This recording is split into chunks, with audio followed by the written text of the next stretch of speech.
everybody? Welcome back to Fraudulent Behavior. Hope you're all doing well. I am Jake Carnell, or Jake Fraudulent. This is Ethan Dabrowski, or Ethan Defraudski. That's Justin Alter, or Justin Fraudter. Hope you're all doing well.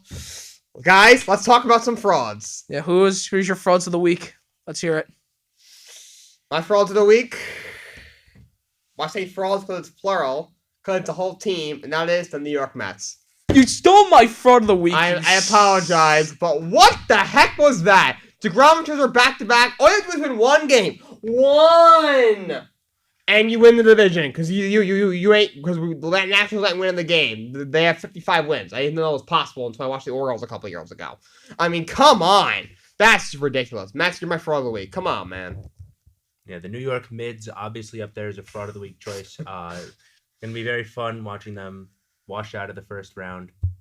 I don't even know if they made it to the NLDS or if they go straight to the wild card. Do not pass go. Do not collect $200. Please get eliminated by a team from the Central. My fraud of the week goes to a team who had a real chance to put the college football world on notice, pull off something great, and instead they just pulled off what is become an increasing trend of blowing it, and this is Missouri. Missouri joined the SEC 10 years ago, made it to 2 SEC championships, and has since fallen off the face of the earth. And that has been it's become notable for them constantly blowing close games in the fourth quarter. And they did it again. They did it again this week against number 1 ranked Georgia. Their kicker, after last week against Auburn, he missed a game-winning field goal in overtime, comes back, he makes 5 field goals, 4 of them from over 50 yards out, and the offense can only get in the end zone once. They're on the 1-yard line.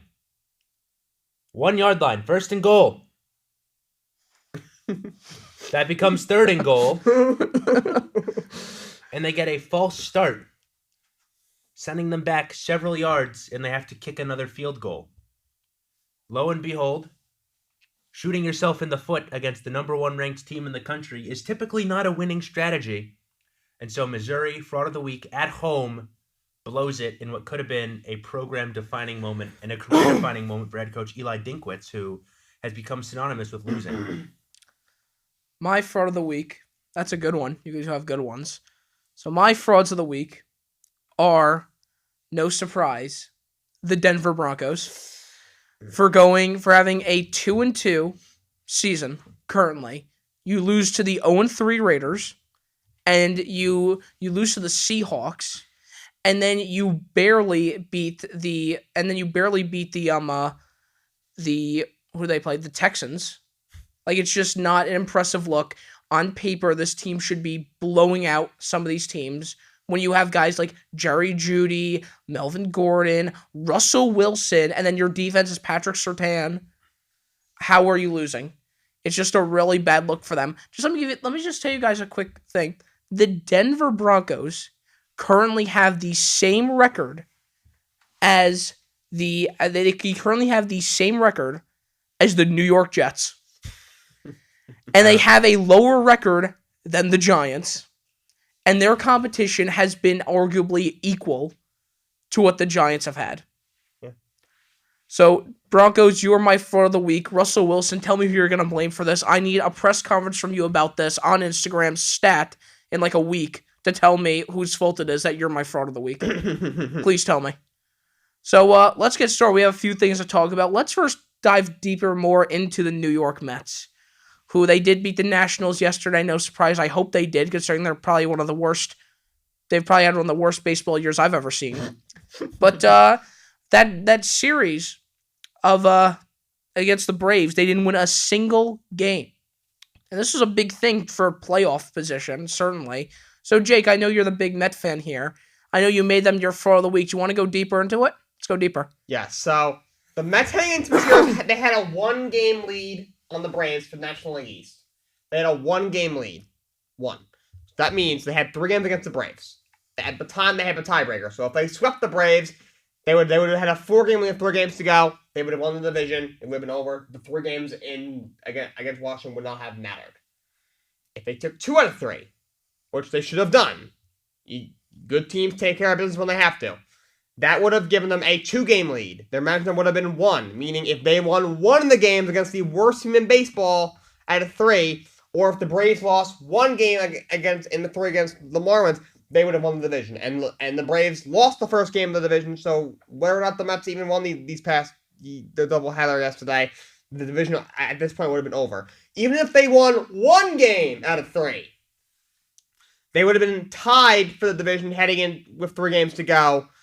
And they would have still had the tiebreaker, so as long as they swept the Nationals, or if the Marlins lose 1 game, and they don't lose more than 1 game to the Nationals, they still win the division. All they have to do is not get swept, because if they got swept, which they did, it would have put them 2 games behind, meaning they would need to sweep the Nationals, which is possible, very possible, but the Marlins, who freaking suck, will need to get swept. It's a Derek Jeter diff. We need to sweep the Braves. And just the absolute worst case scenario happened. You had the best rotation trio in the league. DeGrom and Scherzer on back-to-back days. And you lose both. How do you do that? Every single year.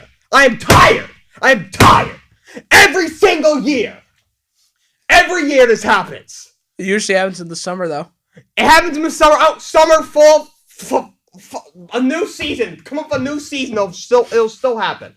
Every single year. I think it's very telling for the history of New York baseball that the stories of the week are the New York Mets blowing it and the New York Yankees breaking an American League record. Yeah, that's 2007. Same thing, except it was even worse. 2008. Same thing, except it was even worse.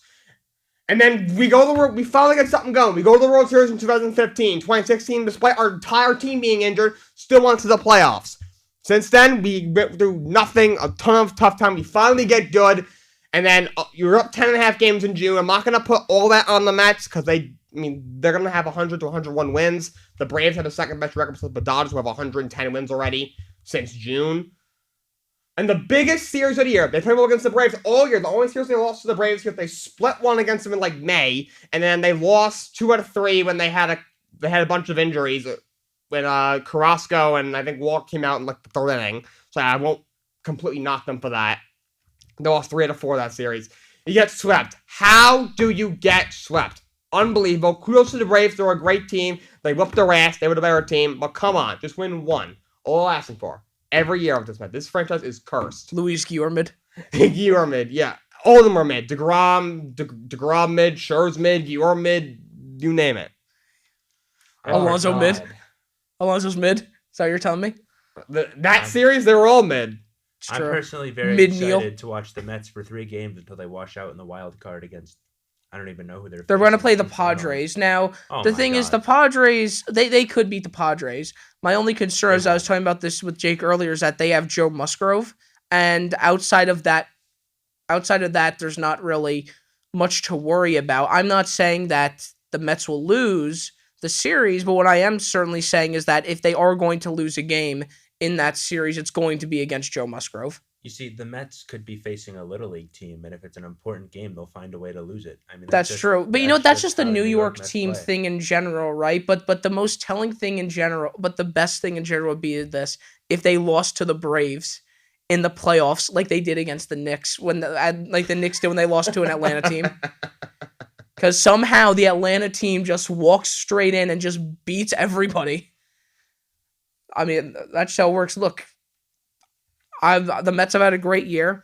This is not a good look for them when you're playing the Braves. They need to be 1. And yeah, you're right. They are a great team. But let me just tell you something. They lost to Jansen, the closer who has probably the dumbest windup I've ever seen. Here's what he does. He's on the mound. He takes his right foot forward, he stomps it on the ground, and he just launches the foot, and he just launches it like a slingshot. If it works, it works. Yeah, I guess so. He's cranking fucking 90s, but he's not. But it doesn't look good while doing it. It looks stupid, and he's just getting away with it. For some reason, the Mets just couldn't stop that big man. They could not do it. As Jonah Hill once said, he could be the best player in baseball, but teams don't want him because he throws funny. True. So, you mentioned the Nationals for a bit. that whole franchise is currently up there as the most fraudulent in baseball. Moving into a market already dominated by a culturally entrenched team, taking a team away from a pretty dedicated fan base. I mean, you see how Toronto is now. Montreal was like that. And then you have a little bit of success, artificial success, built off of a legacy of choking, while the Baltimore Orioles are coming off a sold out Camden 5 years in a row. And then they finally slow down. That's when the Nationals pick things up. They get a lot of those bandwagon transplants, and then you're going to see now that they suck, now that the ownership is selling the team, and now that they frankly play in just a worse ballpark than most major league teams. This is a team who's going to be bottom 5 in the standings, bottom 5 in attendance, and bottom 5 in anyone caring about them for a long time. They don't have a farm system anyone gives a shit about. I mean, they don't have ownership that cares. The owners are trying to sell the team. They don't even want to be part of this sinking ship anymore. I mean, and they're not even being forced to. Like, this is a Robert Sarver situation. They just want out. And this is a team that's not going to spend money. They're not going to develop prospects. They're not going to invest in the farm system because they don't have a farm system. It's like 15th right now. So this is a team that's going to be the worst team in baseball for a long time. And it does not help that they play in one of the tougher divisions in the NL East. But the Nationals are for a long time going to be incredibly fraudulent. And I think this 55-win season might be the brightest it gets for a long time for that team. Oh, I agree. Yeah, they're not. It's not looking good for them. This team, it's so great. In 2019, they won the World Series. And you just look at all the star power that they've had over the years. Harper, gone. Soto, gone. Turner, gone. Scherzer, gone. Strasburg, washed. Corbin, washed. Like, Adam Eaton was a good player, gone. And all the other guys on that World Series team. Josh Harrison, gone. Howard Kendrick, he retired. In other words, gone. They're all gone. That's true. The team is gone. That star core, that World injured. Series core is just not there anymore. They're all gone. The Nationals are Rendon, gone. That's true. It's sad, really, to watch a team like that fall apart. But hey, it happens. If it's gonna happen, I had a great time watching them fall apart. Oh yeah, I know that. I did too. Now go Orioles. I gotta. The thing is this, unfortunately, if it's gonna happen to one team, it happens every year with every team. It could happen to anyone, any team. It's unfortunate. But I know that you guys mentioned that the Nationals are fraudulent. When we were talking about fraud of the week, I'm surprised no one mentioned the Phoenix Suns, who we're going to be talking about right now, who just lost to the Adelaide 36ers. So, Ethan, are they a fraudulent team? The Phoenix Suns, throughout their entire history, have been a second-best franchise. Even at their peak, they didn't win a championship. This is a team whose success and whose legacy has always been defined as being the second-best team at any given moment. Even when they were winning 65 games a year, the Spurs would win 68. Even when they would go to the Western Conference Finals, they would always run into Tim Duncan or Kobe and get eliminated.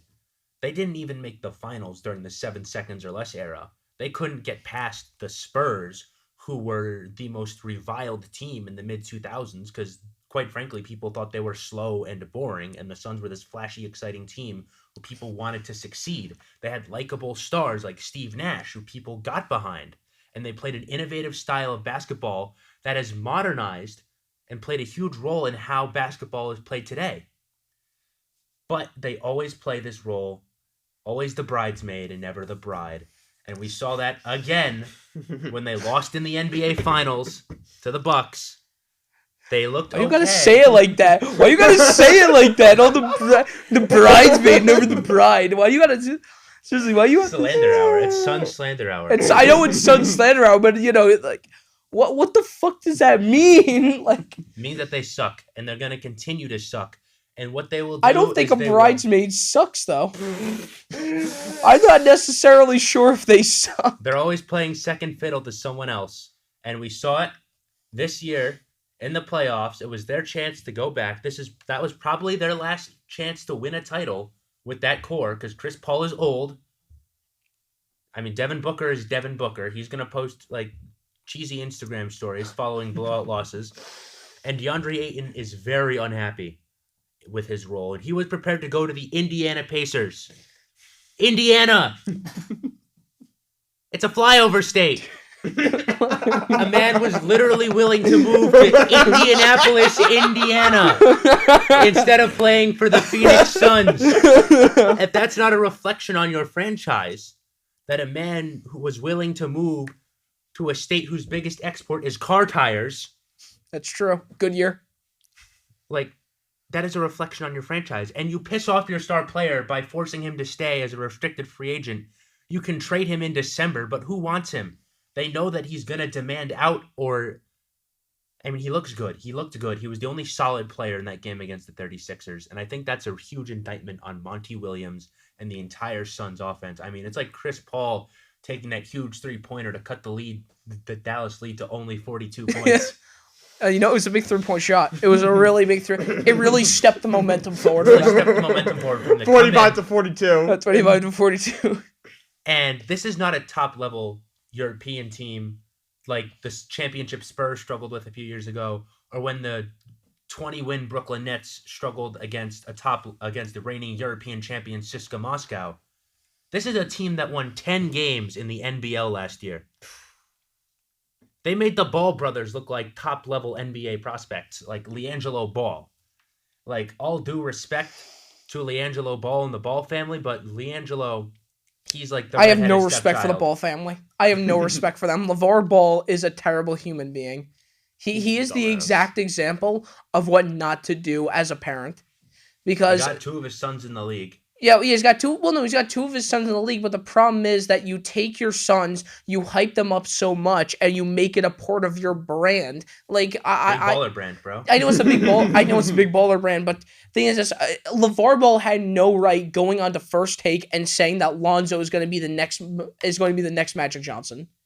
He had absolutely no right Hyped saying up that his because son. then I think- it sets up that pressure for Lonzo yes, to do better. But I think out of all the things LeVar Ball has done, that's less egregious. But back to the Phoenix Suns, Phoenix frauds. Fraudic sons. This Arizona is not a town that will support losers. I mean, you don't see the Coyotes selling out Glendale. They couldn't even afford to pay rent on the arena because people weren't showing up to the games. And when the Phoenix Suns suck again, you'll see them go to the bottom of the attendance like they were when Tyler Ulis was the starting point guard. I mean, the Suns, this is a team who set the record for most amount of wins without a playoff bid. In 2013, they won 48 games and missed the playoffs. This is just a team who is cursed, and I don't know if they'll ever be able to really recover and be a contender, especially because the core right now is not a championship core. You have an aging Chris Paul, and while he's still a very good player, probably an all-star, I don't think that he's not the bionic superhuman that LeBron James is at age 38. I think that he's naturally going to slow down. I mean, we see athletes slow down in their older years all the time. I mean, 2 weeks ago, we just saw Triple G lose a boxing match where he looked like he was dead half the time, and he was 40. Translating that over to basketball, Chris Paul plays 3 times a week compared to Triple G fighting once a year. I mean, we're going to see if his body can hold up. We're going to see if the Suns can hold up. They'll probably make the playoffs. They'll probably win their first round series. And then they'll probably go up against a team who feasibly they could beat. Feasibly, they could probably beat a team like the Jazz. Not the Jazz. I was thinking of this year's playoffs. They could probably beat a couple of teams in the West in the second round. But they won't. They'll take the series to 6 or 7 games. And we'll see a classic Phoenix Suns meltdown. Whether that's Robert Horry destroying them or Luka Doncic destroying them, the Phoenix Suns will always be, at best, the second best team in the Western Conference. That's true, and this is the thing with the Suns. It's chip or bust this year. It is championship or bust. 2 years ago, they were in the finals. They had a 2-0 lead against the Milwaukee Bucks. All due respect to the Bucks, that was a great team. Giannis is a fantastic player. He had a fantastic series. Chris Middleton, Drew Holiday, the whole gang over there. The Suns should have beaten that team. On paper, Suns were the better team. Should have beaten them. Had them on the ropes up 2-0. Then you lose 4 in a row. This past year, that year, second best team in the regular season, go to the finals, 2-3 lead, blow it. This year, number 1 record in the NBA, myself included, a lot of people thought no one's beating this team. They're winning it all. They lose in the second round to an inferior Dallas Mavericks team, Game 7 in their own building, and they lose. And at one point, they were down 45. Just absolutely embarrassing. One of the worst Game 7 losses I've ever seen in my life. 27 points and a half in a Game 7 in your home arena in the playoffs. In your own building. And to a team who owned you in the past with Dirk. Yeah. I mean, this is just... History always tends to repeat itself, even if nobody notices it. That's just in general. And now they're entering a period of uncertainty regarding ownership because Sarver, while he was a terrible basketball owner and a terrible human being as well, he is selling the team. We don't know who. He's gotten an investment bank involved. So I heard Jeff Bezos. That would certainly be interesting. Amazon Prime Arena. The thing is, Prime members get in for free. Amazon already owns the Climate Pledge Arena in Seattle.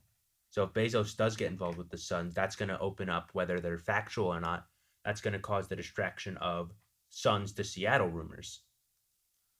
I don't know. If he opened up a stadium in Seattle, then there might be Seattle basketball team. They might bring that shit back. Bring back the Supersonics. And there's been talk about Seattle possibly getting a team back. Does Jeff Bezos just wait for the NBA to give the green light and then just buy that team? I think that's what it's going to be. I don't think he'd buy the Suns. If he already has one in Seattle. He's got the money to buy probably multiple teams. Well, see, I don't think Phoenix will ever go to Seattle. Ever. Man, I don't know why you would ever want to live in Seattle, to be honest. Yeah, well, I guess that's better than living in Phoenix. That's true. True, there's like 4,000 scorpions there. It's 100 degrees and dry. Yeah, anyway, about the Suns. So my thing with the Suns, that's a really bad look for them. Once again, horrendous. Yeah, and the 36ers... They don't have any NBA players. Craig Randall, who? 35 points, 9 threes. Antonius Cleveland, who? Like 27 points. Craig Randall might be on an NBA roster in like 2 years because he was the G League most improved player last year. Okay, so he might be, but right now I don't know how much of an achievement that is to go from the G League. You're about to get dropped off by a guy named Craig, though. That's the problem. He got dropped off by a guy named Craig. Honestly. Yo let Craig. Craig Randall sounds like the name of an accountant, dude. Like you let this guy drop you off. Lawyer. Yeah, he sounds like he's going to be the 10th man on an NBA roster in like 3 years. Who's like a 10th man on a 7 seed. Speaking of new players on NBA rosters, let's talk about the guy that's big in basketball news right now. I'm talking about Victor Wembanyama, the guy who dropped 37 points, 7 threes, 5 blocks. There's only one NBA player to do that before, and that's Danny Green. So, I think that's an accurate player comp. So, you know what? If he wins 3 rings, people will be happy. So, I don't know who wants to start this debate, but do you think people are blowing it a little bit too much out of proportion considering it was like 1 game in the G League, or do you think this guy could be a real deal who could make something special in the NBA? I think that he has the talent. He has the height. He's got the natural skills. He does not have the body frame. He is skinnier than Chet Holmgren, who just is out for the season after taking a single LeBron drive. LeBron's not even the most thick, muscular NBA player. And Wembanyama is going to be playing center compared to Holmgren. So Wembanyama is going to match up against a Giannis or a Joel Embiid. He's going to be out for 3 years. They will break him in half. They will break that man like a Kit Kat bar. Break him. Give me a break. Give me a break. Break me up a piece of that Kit Kat bar. He looks like he can be great on the offensive end. He looks like he can facilitate. He looks like he can score. He looks like he can do it all. But then on defense, he can't do anything. He's like a stick in the wind. Who is... He's a stick in the wind anyway, even on offense. Yes, he is. He's a wacky, waving, inflatable. I really like his confidence, him coming out and saying that he is the number 1 player and that maybe Scoot Henderson could be number 1 in a world where he was never born. I think that was kind of a fire quote. Who the hell names their kid Scoot, by the way? I looked at that and I thought I was dyslexic because I'm like, do they mean Scott? And it was Scoot. I'm like, why the fuck? Why did you name your kid Scoot? I don't understand. My thing on Victor Wembanyama is this. Okay, he had an impressive game. Like, number one, why is this one of, like, the first times people were hearing about him? He's been really good in Eurobasket. Yeah, that's the thing. He's been good in Eurobasket, but this is one of the few times that he's actually getting major publicity. And on top of that, it's in the G League. Now, I'm not trying to rip on the G League. It's a good starting job. It's a good starting point for people who might not go to college or for people who want to improve their skills from college. We've seen some really good players come out of the G League. Yeah. We've seen some good players come out of the G League. I just don't think the transition from G League to NBA is as good, especially considering, like, look at a guy like Jalen Green, right? He is not, okay, maybe like the first 20 games of the season last year, he impressed me on the Rockets. And then after that, I just don't think he looked as good. Well, that's every rookie. Every rookie will go through periods where they look like the best player on the planet. Not 60 games. And not then not a terrible. 60-game drought of garbage. I mean, it's Houston. Like, the whole team is garbage. I mean, a good player can only carry a terrible team so far. I mean, LeBron is arguably the best player ever, and he was able to carry those mid-2000s Cavaliers teams to a finals. But other than that, nothing. So I don't think you can really compare a guy who is not as good as LeBron carrying a far worse supporting cast to like 25 wins. I think that there's going to be some heavy sweepstakes this year for the Brick for Vic. Brick for Vic. Brick for Vic. And I think that Oklahoma City has the best chance of bricking for Vic, especially because they're going to shut Shea down after 30 games for a mysterious injury that they can't report and can't diagnose. They're going to shut him down. They're going to win like 20 games. They're going to get the one pick. And then Wembanyama is going to get hurt. Chet's going to get hurt. Shea's going to want to go actually play basketball instead of getting these mysterious Oklahoma-based illnesses in his bones. So I think Oklahoma City's up there for a potential fraud of the year coming up, depending if they keep blowing talent and tanking with no end in sight. I mean, the NBA came hard on the Sixers when they tanked. They fired Hinkie, put in their own general manager, didn't let the Sixers hire a general manager, and look what happened. The Sixers keep washing out in the second round. But Sure. Oklahoma City, I think, gets a pass because nobody cares about Oklahoma City compared to Philadelphia. It's a very small market. It's in the Midwest, so it's not exactly a primetime TV target either because of the time zones. Like, you're not going to get them on an 8 p.m. Eastern game. You're not going to get them on an 8 p.m. Western game. So I think the NBA is more willing to let Oklahoma City get away with tanking, but I really don't see much hope for that franchise, even if they get Wembanyama and Holmgren together. Yeah, I agree with that, which is why I feel that that every team should be going for one guy that's about 40 times better than all of them. Steve Ho You Fat. Steve Ho You Fat.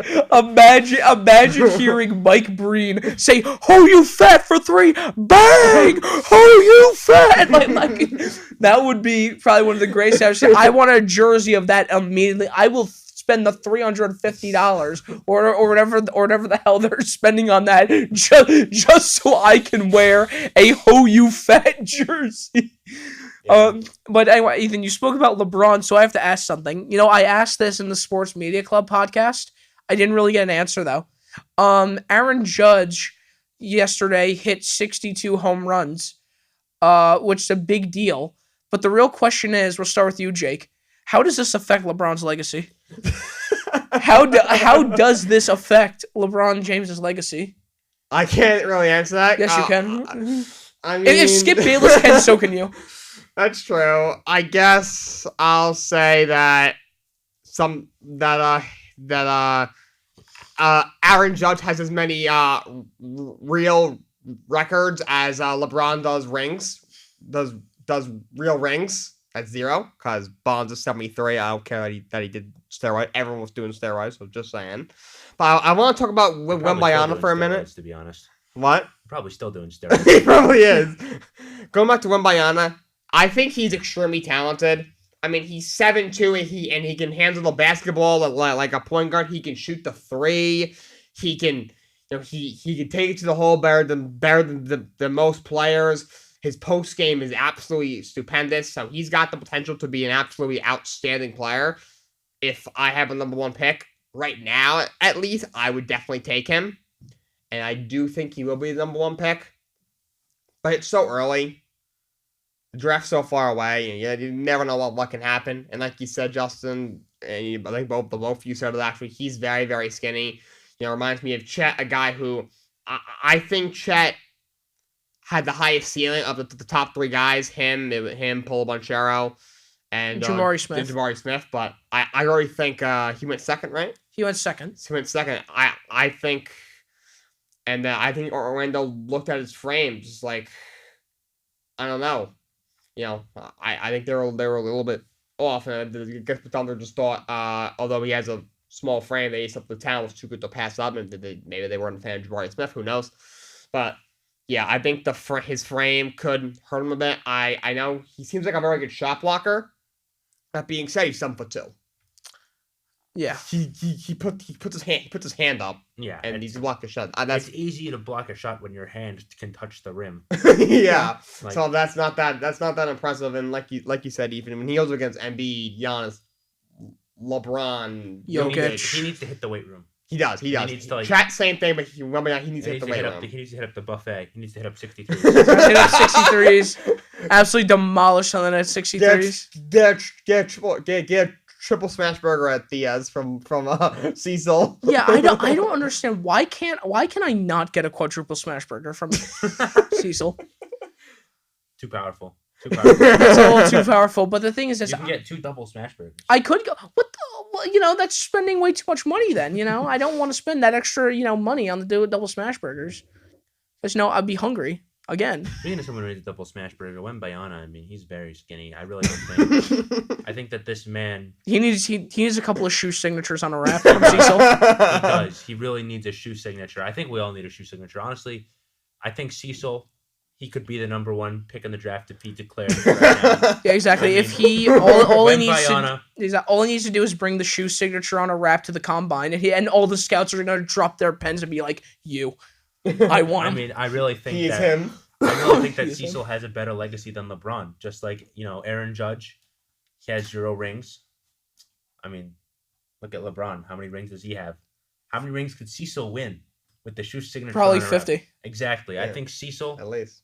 Cecil, the breakfast guy, would be the greatest athlete of all time, and instead, he has passed that up to bless us with the shoe signature on a wrap. Thank you, Cecil. I really think Cecil is the MVP of life. He's the most anti-fraud ever.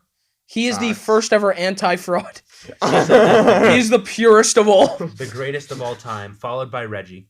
Reggie and Cecil would sweep Kobe and Shaq in their primes. I mean, I think if you put Jordan and LeBron on the same team, they couldn't take a game from Cecil and Reggie. So yeah. All right, next topic. Because you guys have been setting me up real good for these. So we were just talking about rings. So some people don't have real rings. LeBron has 0. We know that. Aaron Judge has none. I have 0 real rings. Actually, I have 1 real ring on the meta league for esports, so therefore I'm better than LeBron James. But you know who has the most rings? Tom Brady with 7. Actually, he had 8. Now make it 7 because Giselle and Tom Brady have both lawyered up. Did anyone not see this coming? Like, let's be real here. Did anybody not see it coming that Tom Brady, who freaking hates his life, wants to play another year of football at 46? Yeah, he's 45 years old. Okay, something happened. I don't know what happened this offseason. There's a bunch of theories. I think what happened, the plan was for him to retire, and I think he wanted to go to the Dolphins. And because he really liked Brian Flores, he wanted them in this situation. I think there was tension between him and Bruce Arians. So he's like, all right, I'm going to retire, which will force the Bucs to trade him to the Dolphins because the Bucs still had his rights because he still had a year on his contract. Then, Flores got fired, and then, of course, the allegations came out. That's another story. That Flores, allegations are not that whatever he's saying, he got fired. So that screwed up his plan. He was like, crap.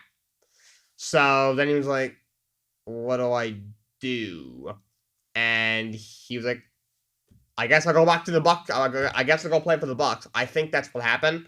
So I think his plan was to not play for the Bucks this season, coming into the offseason. But I do not think he ever planned to stop playing football, which I'm not sure if Giselle was in love of, because I think a lot of the reason people were saying that he was retiring, well, they thought he was going to retire, then he ended up retiring, and I kind of agreed with it was because of her. I think she wanted him to retire. Yeah, well, the thing is this, I don't blame her for that. You're 45 years old. You have nothing to prove anymore. You are arguably one of the greatest quarterbacks of all time, easily a first ballot Hall of Famer. You have 7 Super Bowls. Tom Brady has more Super Bowl rings than any NFL franchise ever, which is a major accomplishment. And on top of that, he's getting old. He's not as good as he used to be. And on top of that, the risk of injury only gets higher. And I can understand Giselle saying, "Look, we have 3 kids together. I want you to be here for our kids." And he's just saying, "Nope, I need to win in my 8th Super Bowl ring because Nick Foles and Eli Manning stopped me from getting 10 rings." And Tom Brady's had a kid with somebody else, so that makes 4. Yeah, had a kid with somebody else, so that makes 4. And on top of that, he's not even looking that good this year. He's looking like he's about to drop dead on the football field every single time he walks onto it. Ethan, your thoughts? I don't really like to speculate about people's personal lives. I think Tom realized you couldn't trade Giselle for a solid whiteout. And so he lawyered up. He wanted the first ever 4th option. He wanted the 4th option. So, I mean, I don't know if this will end up being a distraction or if we're about to get Tom Brady putting up absurd, numbers where people will look back on this era as the Tom Brady divorce era in which he threw 30 touchdowns. He's about to hit the gritty there. Real quick question, though, guys. Let's really think about this, okay? Let's sit here and ponder. Giselle, Victoria's Secret model, or some kind of model of some sort. Who's taking it? Who's taking her? Zach Wilson. Zach Wilson. That's a good one. That's a good one. That's a good. You know what? That won't surprise you if Zach Wilson did sneak up there and just Giselle is a mother. Giselle is indeed a mother. I've been seeing a lot of memes of that, Zach Wilson when he hears Giselle's getting divorced. It's him smile, him creeping around the corner smiling. I think Zach's going after her. Yeah, I think Zach's going after that. That'll be probably the first ever touchdown he gets in his career. He's doing a different touchdown. Jake, I'm just curious. Last week you had a sim message for Nia Long. I know that you have a couple of sim messages planned out. One of which is for Giselle. The other of which is for Lola Bunny. Is there anyone you want to start off with first? More real rings than LeBron, Lola Bunny. Yeah, Lola Bunny does have more rings than LeBron. So, hi Lola. Why you gotta start them off with the high Lola? You gotta go with the, So, we skip this segment. Hey, no. This out. I know, I'm cloud chasing. I know, Yes, you are. I know, I don't even want to look at him. I know Bugs is getting kind of old, so if you're interested. She's like 90 fucking years old. Well, she still looks great, so I'll be a cougar, it's alright. Yeah, okay, yeah, Alright, and now moving on to Giselle. You're the doc now. When he means what's up, doc, you mean something else. I'm about to channel my inner Eric Bledsoe and tweet out, I don't want to be here. I don't want to be here. And then, hi Giselle. I heard you and Tom are getting divorced, so if you ever want to be a guest, if you want to catch some of my balls, go ahead. I can go for 480 and 5 scores all day with you. So, so come to the podcast with me, and we'll have you as a guest. Well, okay, yeah, we'll have her as a guest. Great, all right. Great, all right, now. It's time for the Shalumpic segment. Oh. It's that time. It's that time boy. of the year. Unless anyone else has any other things they need to bring up to us. I guess the Jake sipping the Jake sipping. I really hate this segment. It's a segment on the show now. From the bottom of We're my frauds. We don't have art. I guess the segment now because I've sent on 3 people in 2 episodes. Good job, Jake. Maybe one day someone will love you. Wait, see, I'm gonna give you a Please chance. grow I'm and going to change give as a human you. being. I am going to give you a challenge for you No. to simp on somebody. No. Okay. All right, moving on to the Schlumpings of the week. No! Starting off, our first Schlumping of the week, No! God, Wagner College on a 24-game God losing damn it. streak, dating back 1,106 days since their last victory, which occurred on September 28th, 2019 against Long Island University of Brooklyn. This week, Wagner faced off against FBS foe Syracuse, who, by the way, is ranked for the first time in several years, ranked number 22 this week. Wagner goes in there. They put up a heroic effort and hold Syracuse to a mere 45-point lead at halftime.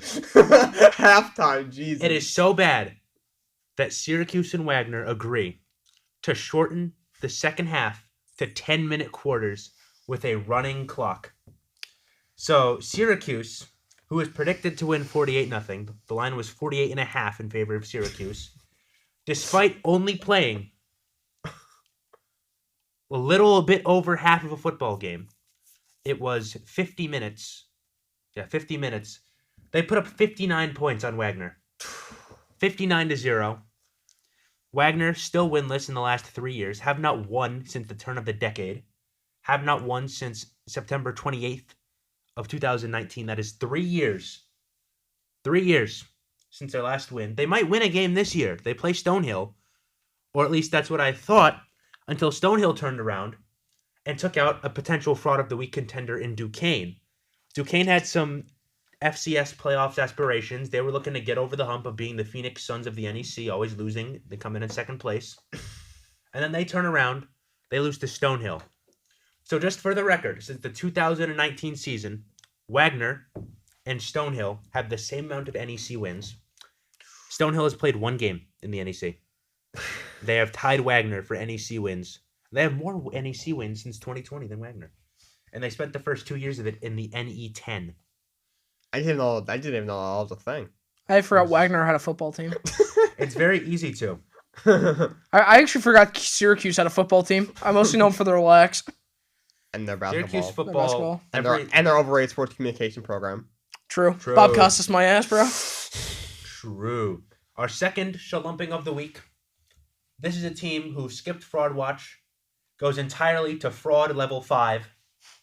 The Oklahoma Sooners. General Booty. General Booty. Brent Venables. You got shalumped for the second week in a row. This time to TCU. You let fucking Kansas get game day. Are you kidding me? You lost 55-24. Now game day is going to Lawrence, Kansas. How do you give up 500 yards in a half? You're a top 10 ranked team. They were. They were. Now they've dropped out of the rankings entirely. So for the first time since 1998, the Red River Shootout will be between two unranked teams. Oklahoma, this was your year to prove that Lincoln Riley was overrated.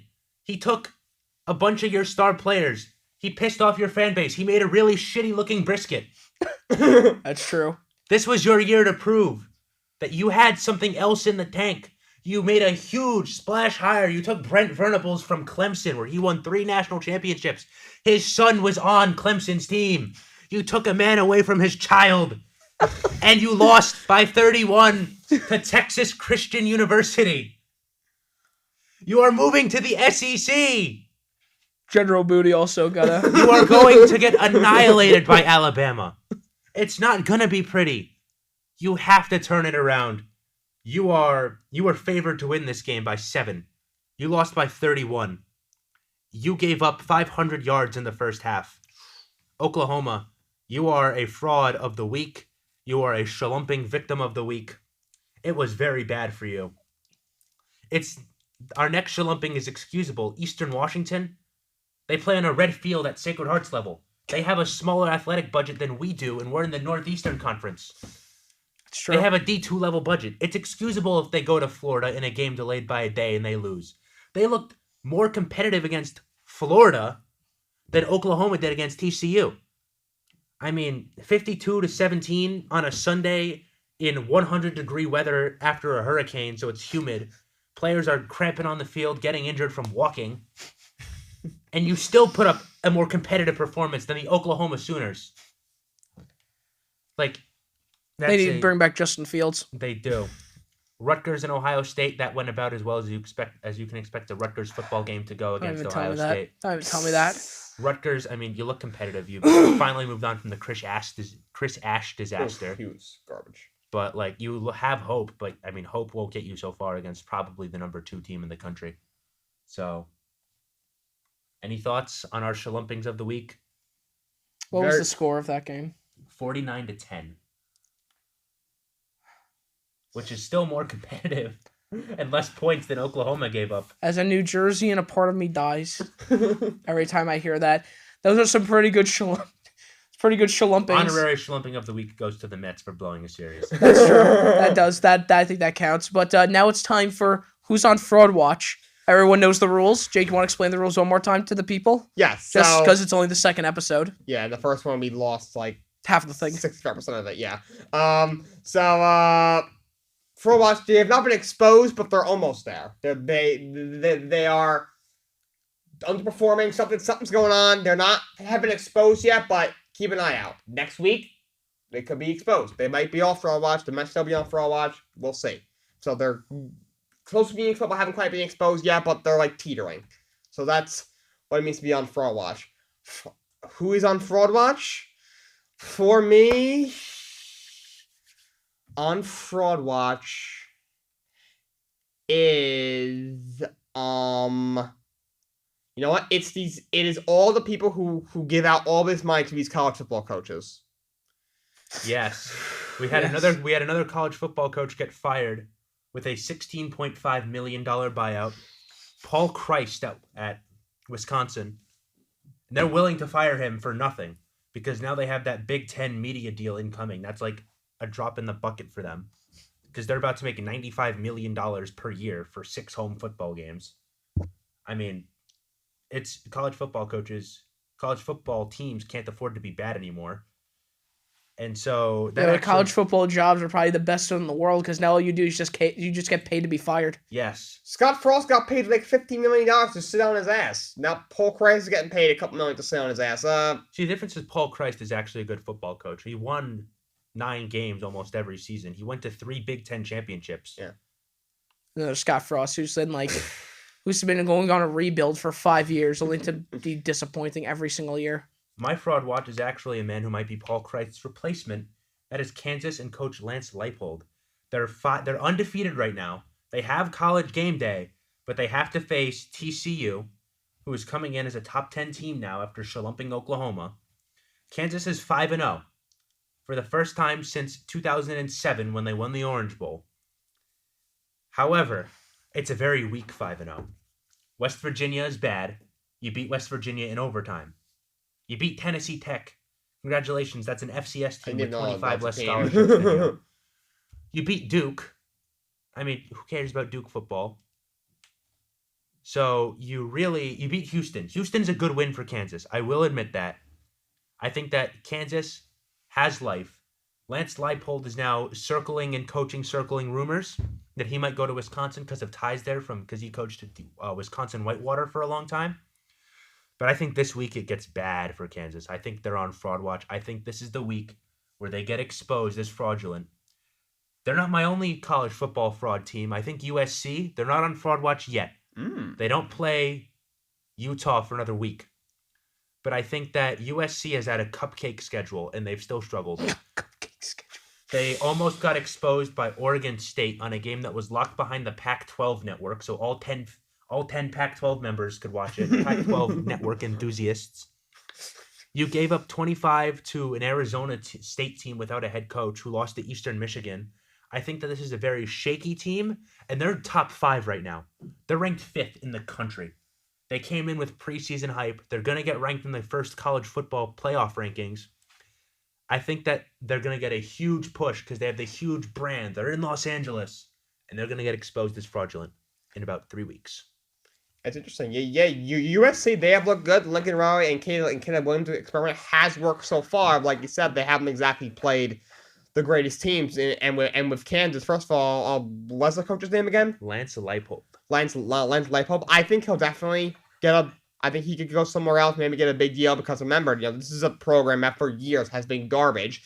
And a couple of years ago, they brought in Les Miles, longtime LSU coach. They thought he would turn the program around, and he didn't. And then, of course, he had the allegations, so then they fired him. So then they throw this guy in here to a terrible team.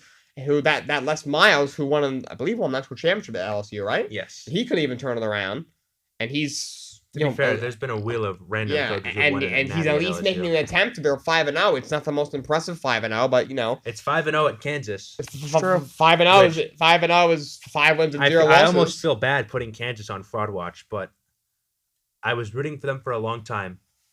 But it's not even Kansas fans. It's a lot of people on the internet are being insufferable about Kansas being 5-0 and putting them in the playoffs and giving them college game day.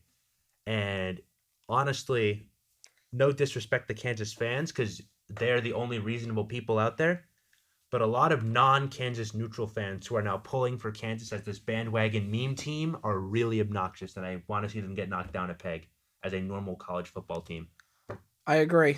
My fraud of the week is my person on fraud watch, I should say, is Dak Prescott. And the reason why is because look, some people will look at me and say, "Oh, it's unfair. He's not playing. The reason why he's on fraud watch is because they are currently 4-0 with Cooper Rush, their backup quarterback, who is looking to be better than Dak Prescott has ever been.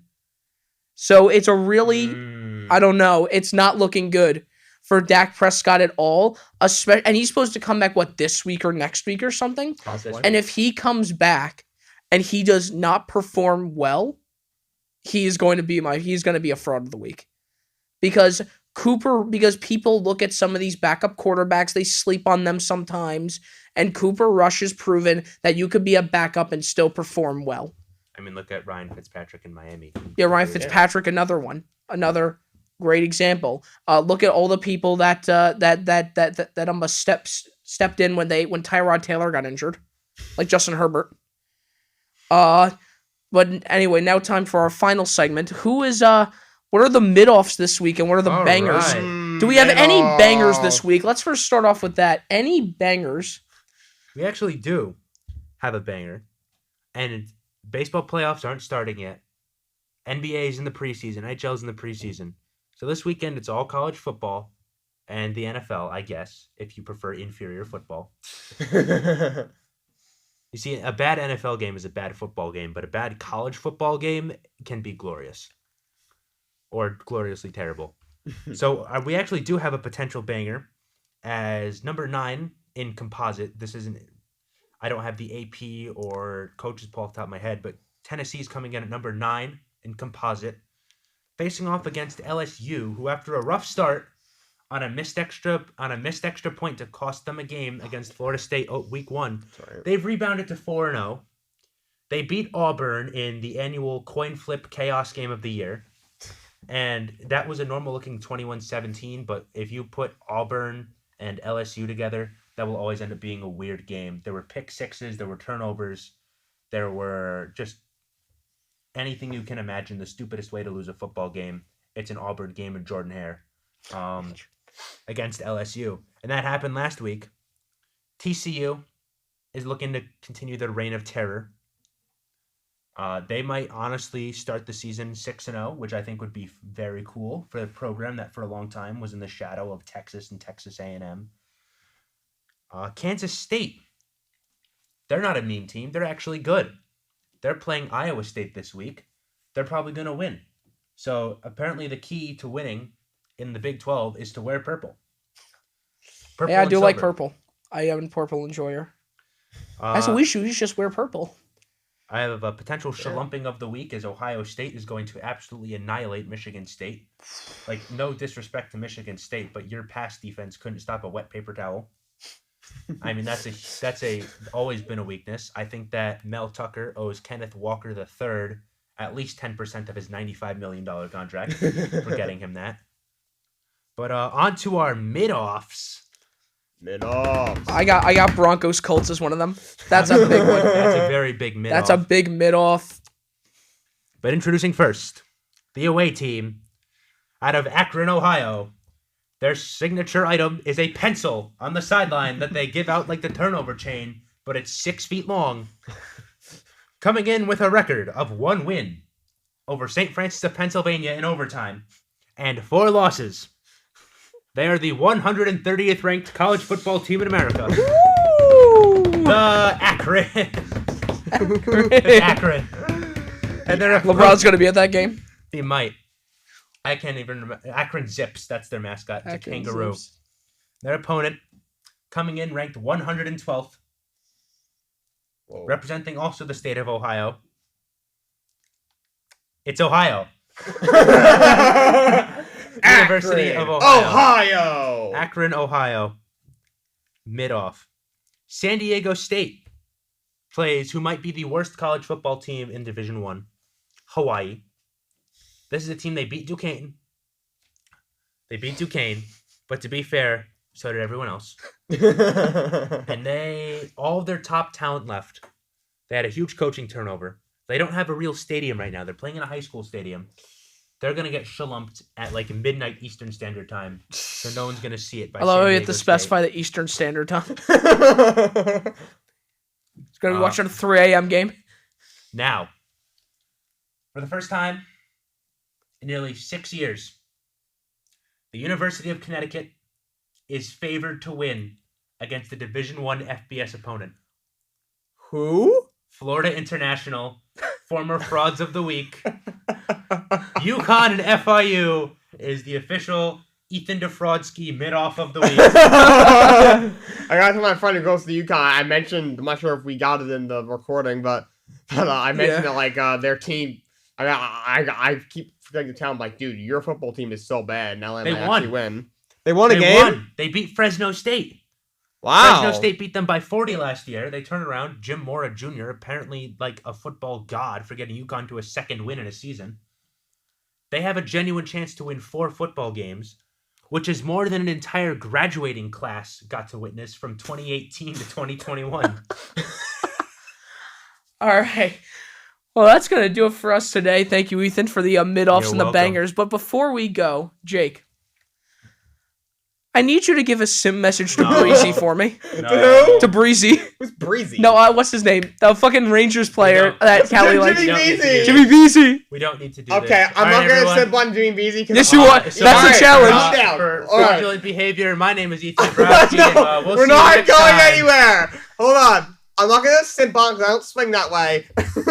But on behalf of the co-social media chair along with Justin, Callie Shannon of a Sports Media Club.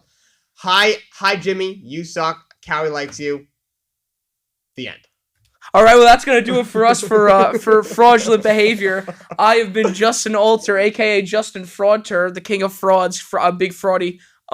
This has been Ethan Dabrowski, better known as Ethan DeFraudski, and this is Jake Cardinal, a.k.a. Lola Bunny Simp, Giselle Simp, Nia Long Simp, I hate it. here. and better hate known this as segment. Jake Fraudinel. End the podcast. We will see you next time on Fraudulent Behavior. We'll see you next week. Peace.